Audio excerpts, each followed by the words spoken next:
It's just 7:30 p.m. across India, live from New Delhi. You're watching DD India Global. We'll get you the top stories from India and the region. I'm Shubhendu Ghosh, and for news from rest of the world, I'm joined by my colleague in Washington, D.C., Kate Fisher. Kate, good to have you with us. Good morning, Shubhendu. It's 10 a.m. here in Washington, D.C. and 3 in the afternoon across Central Europe.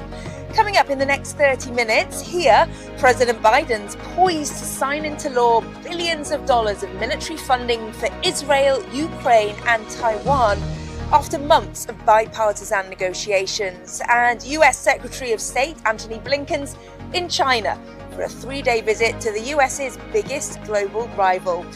Now back to you, Shubhendu, with the rest of the day's headlines. Israeli military claims readiness for Rafah Operation, awaits government approval, hits 40 Hezbollah targets in southern Lebanon.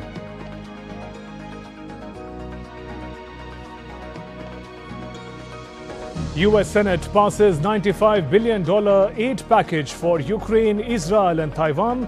Also clears TikTok divestment or ban bill. US President Joe Biden expected to sign the bills.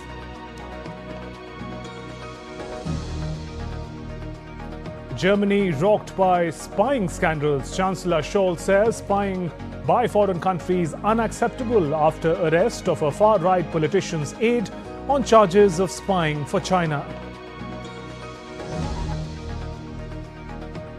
And campaigning concludes for the second phase of India's parliamentary elections. 88 constituencies across 12 states and union territories will go to polls on April 26th.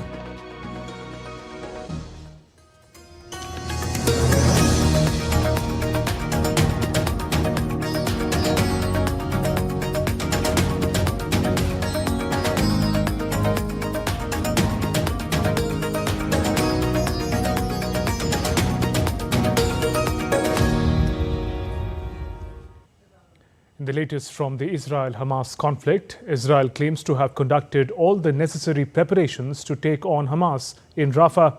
A defense official on Wednesday said Israeli military is moving ahead with the Rafah operation and is awaiting government approval. However, Israel is also taking necessary steps to safeguard civilian population.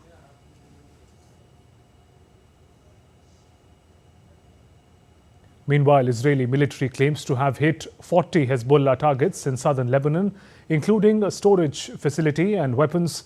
On Wednesday, Israeli Defense Minister Yoav Gallant said half of Hezbollah's commanders were killed in the area following an escalation in cross-border fighting in recent days. And DD India correspondent Sarah Coates sent us this report from Tel Aviv.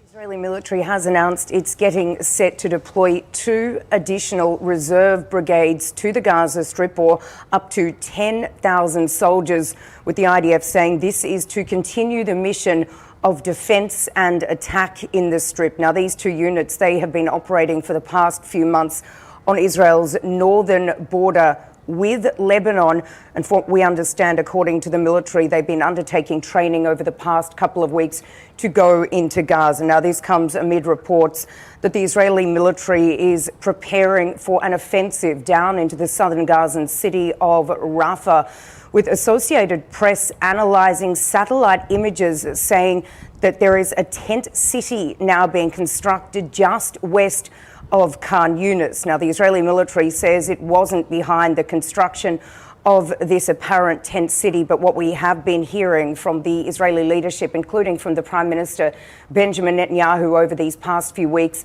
is that an operation down into Rafah will happen, as Israel believes this is where the last 4 remaining Hamas battalions are stationed.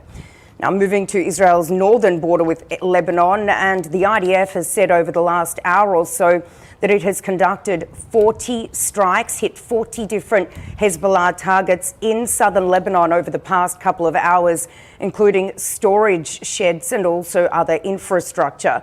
Now, in a rare move, the Israeli military issued a statement saying it was in the process of striking these targets in Lebanon, as continues Tensions really continue to mount on that border, with fears of an all-out war potentially just around the corner.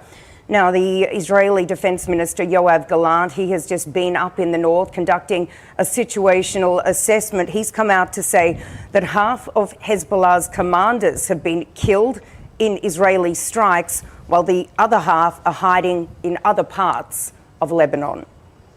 In Tel Aviv, Sarah Coates reporting for DD India. And amidst reports of mass graves in Gaza, Israel has issued a statement saying that bodies discovered there were not buried by Israeli soldiers but by Palestinians. Terming the claim as baseless and unfounded, Israel said soldiers only examined the bodies in the grave in search of Israeli hostages. It added that dignity of deceased was respected and bodies of Palestinians were returned. Meanwhile, the US State Department said the reports on mass graves in Gaza were troubling. And the reports are incredibly troubling, and we're inquiring on this with the government of Israel. Specifically on that? Correct. I don't have any specific information to offer, insight into what this is or isn't. I don't have a sense of that from up here, but we are inquiring about this with the government. In a move that had an overwhelming bipartisan support, the US Senate has approved a $95 billion foreign aid package, which includes military support for Ukraine, Israel and Taiwan. The four bills were combined into one package, which President Biden will sign into law today. The package has allotted $61 billion for Ukraine, $26 billion for Israel, and over $8 billion to US allies in the Indo-Pacific. When Putin escalated his war against Ukraine, I told our colleagues that allies and adversaries alike would pay very close attention to America's response. When Iran-backed terrorists invaded the Jewish state on October 7th to slaughter innocent Israelis, I warned that the world would watch closely for signs that American leadership was actually weakening. For months, our friends have watched to see whether America still had the strength that won the Cold War or the resolve that has underpinned peace and prosperity literally for decades. And DD India's Nick Harper sent us this report from Washington, D.C. Washington waking up this morning to something that has eluded the US Capitol for many months: the ability to fund allies in conflicts around the world. This legislation, a massive $95 billion aid package, has now passed the US Senate, having passed the US House of Representatives over the course of the weekend. The Senate voting overwhelmingly in favour, 79 votes to 18. So this means that a huge amount of funding will be going to Ukraine, about $61 billion worth, about $26 billion going to Israel, and about $8 billion going to Taiwan and allies in the Indo-Pacific, specifically with the aim of trying to counter China. And a fourth and final bill that's part of this involves the potential banning of the social media app TikTok.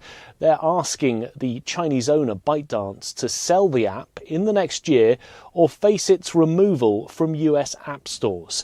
Now, we did see some opposition. Of course, there has been concern and opposition from hard-right Republicans for many months, really questioning why extra funding needs to go to Ukraine to fight a foreign conflict when Republicans argue there are more pressing domestic concerns, things like security at the US-Mexico border.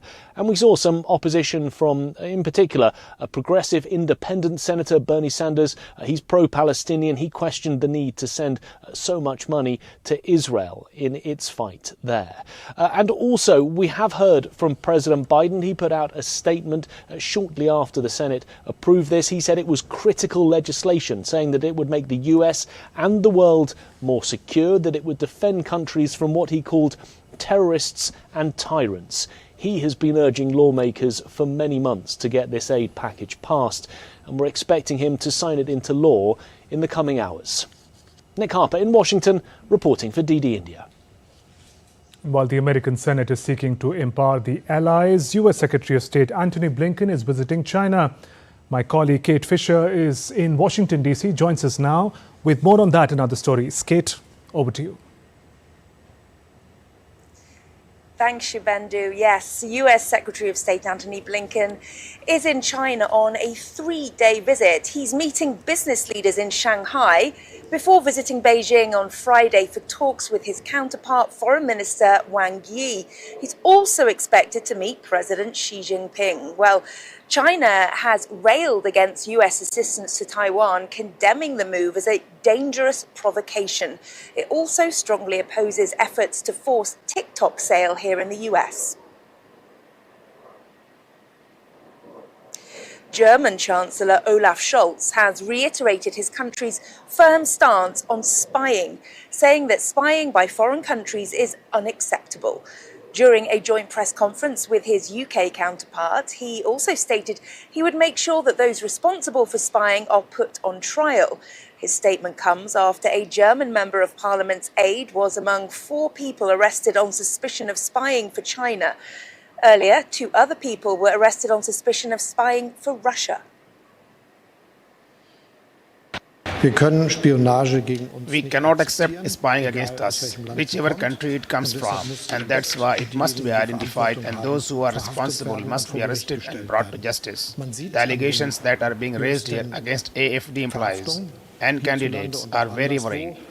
We are a constitutional state. That's why I cannot and will not interfere in the investigative activities of the justice system and the public prosecutor's office. I won't do so, but I find what we have learned very worrying. Well, German member of the European Parliament, Maximilian Krah, has refused to step down after his aide was arrested on suspicion of spying for China. He said he would sack the staffer who's been accused of passing information about discussions in the EU legislature to Chinese intelligence. Krah, who is the far-right Alternative for Germany party's top candidate in the upcoming European Parliament elections, has said that he wouldn't be campaigning for now.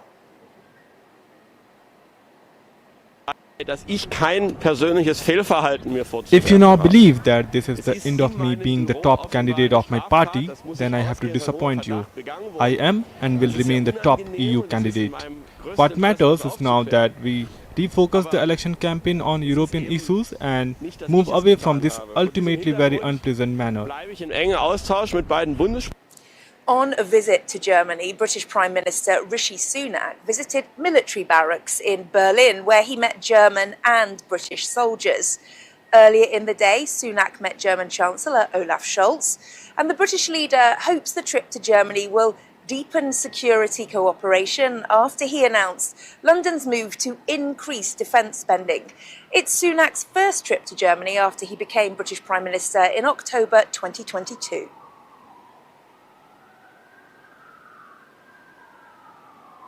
I've decided to prioritise defence because I think that's the right thing to do for our country. And I'm not going to get into writing the next manifesto here and now, but what I am confident about is that if you have a strong plan for the economy, as we have, and that plan is working, and we stick to that plan, we will be able to continue increasing defence spending. It's a completely funded plan. British police have arrested 3 men over the deaths of 5 migrants, including a 7-year-old girl who died trying to cross the English Channel from France on Tuesday.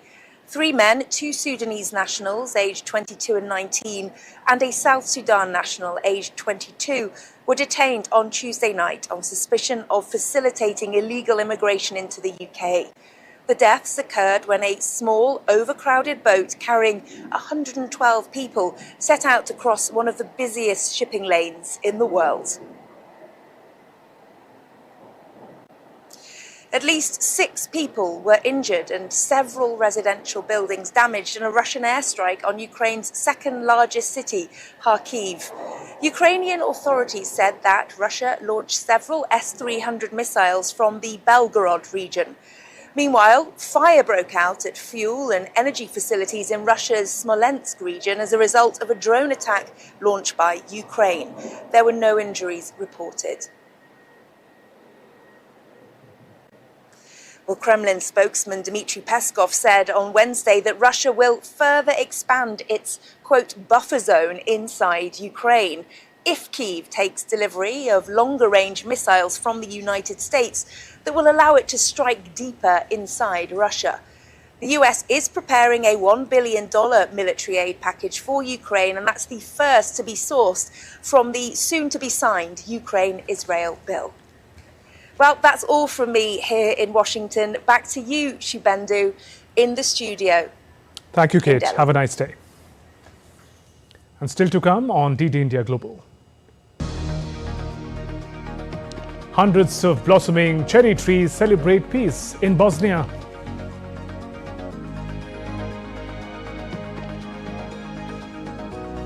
Engineers at Columbia University develop a robot that can mimic human facial expressions using AI.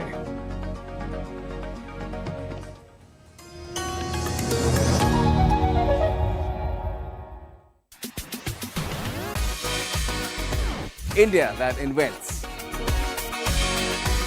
India that innovates. India that excites. India that invites. Land of possibilities. Teeming with opportunities. Watch India Ideas each Thursday, 8 p.m. only on DD India.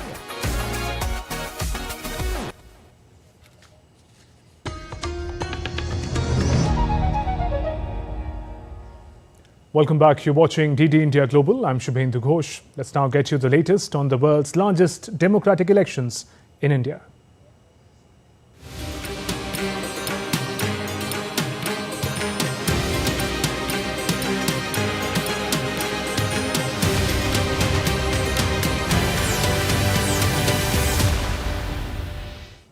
Campaigning for the second phase of India's polls has concluded. Bhagalpur Lok Sabha seat in the eastern Indian state of Bihar is going to the polls on the 26th of this month. DD India correspondent Dibyendu Mondol visited the centres from where EVMs are being dispatched to the polling parties to the polling booths. Let's find out more from Dibyendu.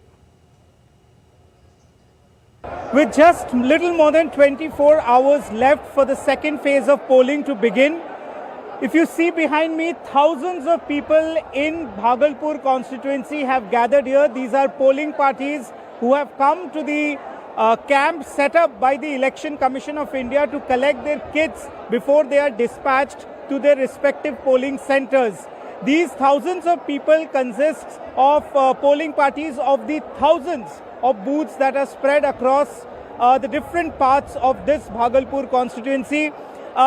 The Election Commission will be distributing the EVMs, the indelible inks, as well as the names of the electoral rolls, and the presiding officer for every booth will be handed over with all the details of that polling stations.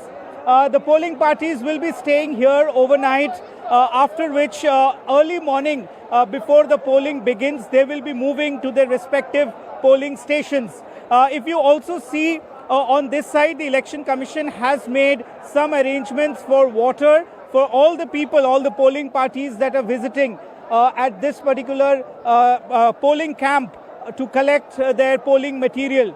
Not just this, remember these thousands of people will be staying here overnight, bracing the heat and the dust of the election season. Of course, if you see these people who have come from different parts of the state of Bihar will be camping here. They are the people who makes the election process smooth in the democratic elections of India.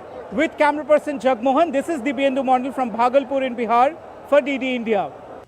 And DD India correspondent Deepika spoke to CPIM leader Jitendra Chaudhary as East Tripura parliamentary constituency gears up for the second phase of Lok Sabha elections.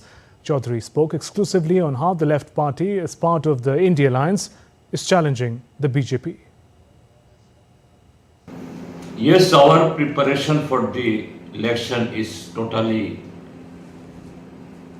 political. That on what political issues we have been asking our people to vote in favor of our candidate. This time the India bloc is together here in Tripura also. And there the combination among the Bharatiya Janata Party, IPFT and Tripura Motha, it is a totally opportunist alliance. Moving on, the claim of Australian journalist Ms. Avani Dias that Indian government blocked the renewal of her visa and disallowed her from covering the ongoing general elections is incorrect and misleading. According to the sources, it is found that Ms. Dias violated visa rules while undertaking her professional pursuits. In spite of this, on Ms. Dias' request, she was assured that her visa would be extended for the coverage of the general elections. Her previous visa was valid till 20th April 2024. Coverage of election activities outside of booths is permitted to all journalist visa holders. Authority letters are required only for access to polling booths and counting stations. It is pertinent to note that other ABC correspondents, Meghna Bali and Som Patidhar, have already received their letters. Let's now take a look at other stories making news around the world. Engineers at Columbia University developed a robot that is capable of mimicking human facial expressions. The robot, Emo, uses AI to mimic human expressions. The team also plans to integrate verbal communication into Emo to allow the robot to engage in more complex and natural conversations.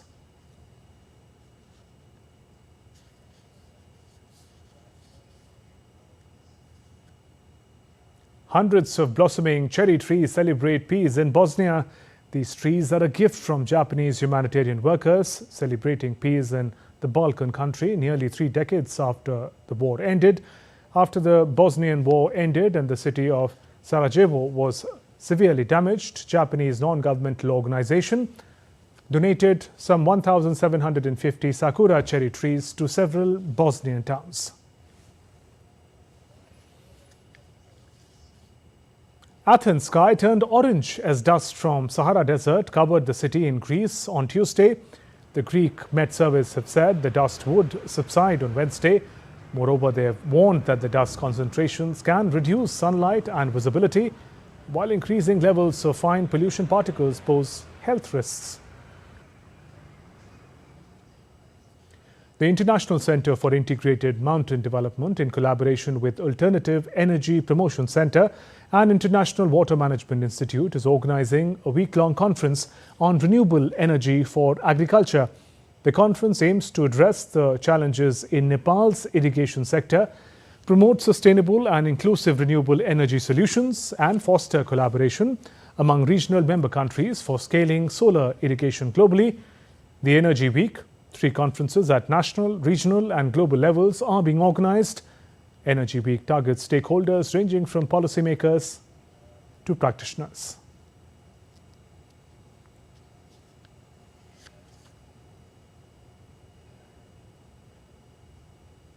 EU Parliament has backed ban on single-use plastic packaging. The European Parliament on Wednesday approved a law that would ban EU from 2030 certain single-use plastic packaging like mini shampoo bottles in hotels and thin plastic bags for groceries.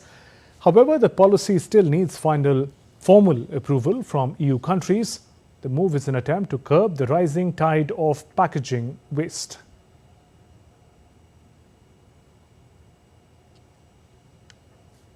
And with that, it's a wrap on this edition of DD India Global. For those of you on the go, you can get all the latest news and updates on DD India mobile app. The app is available on both Android and iOS platforms. You can scan this QR code on the screen to download now.